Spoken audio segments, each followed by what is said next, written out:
सरपंच संतोष देशमुख हत्या प्रकरणातील फरार आरोपी कृष्णा आंधळे 3 वेळा मस्तजोगला येऊन गेल्याचा दावा धनंजय देशमुखांनी केलाय। खरं तर कृष्णा आंधळे पोलिसांच्या दप्तरी फरार आहे। पोलीस त्याचा शोध घेतायत। मग कृष्णा आंधळे गावी कसा आला आणि जर धनंजय देशमुखांचा दावा खरा मानल्यास कृष्णा आंधळेला कुणाचा आशीर्वाद आहे असे एक ना अनेक प्रश्न आता सध्या निर्माण आहेत। संतोष देशमुखांची 9 डिसेंबर 2024 साली निर्घृण हत्या करण्यात आली होती। या हत्येप्रकरणी वाल्मिक कराडसह 7 आरोपी अटकेत आहेत, तर कृष्णा आंधळे अजूनही फरार आहे। त्यामुळे कृष्णा आंधळेला लवकरात लवकर अटक करावी अशी मागणी धनंजय देशमुखांनी केली आहे।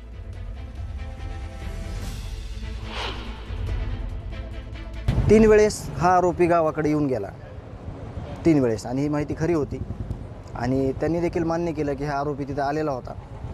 परंतु त्याच्यावर त्यांचं जे तपास आहे किंवा त्याला शोधाशोध चालू आहे, त्याच्याकडे कुठलाही मोबाईल नाही किंवा तो मोबाईल वापरत देखील नाही, म्हणून या यंत्रणेला अडचण येऊ शकते, अडचण आलेली आहे। परंतु यावर काय करायचं आणि आरोपीला कसं जेरबंद करायचं यावर आम्ही लवकरच विचार करून आम्हाला त्याला कसं जेरबंद करून, कारण आमच्या सगळ्या कुटुंबाला जीवितास धोका आहे।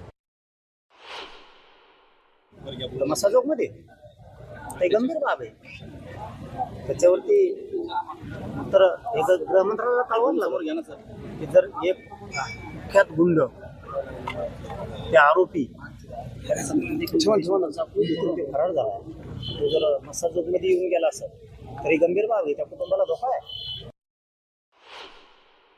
मला आता एक कळत नाहीये की हे चाललंय काय, कोणाच्या सांगण्यावरनं सीआयडी काम करत नाहीये का? कृष्णा आंधळेंकडे बरीच काही माहिती आहे जी धनंजय मुंडेंपर्यंत थेट जातीये, म्हणून की काय त्यांच्यावर कारवाई होत नाहीये।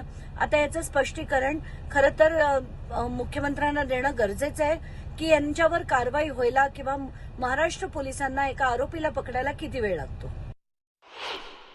माननीय मुख्यमंत्री चौकशी करतील, ते गृहमंत्री आहे।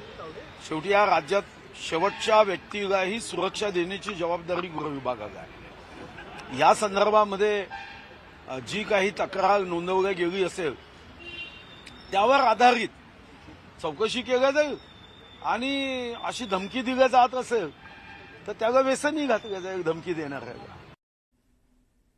खरंच संतोष देशमुखांची ही निर्घृण हत्या करण्यात आली होती। ते संपूर्ण प्रकरण साऱ्या महाराष्ट्रात गाजलं आणि त्यातील एक आरोपी अजूनही फरार असेल तर ती खरंच धक्कादायक बाब आहे।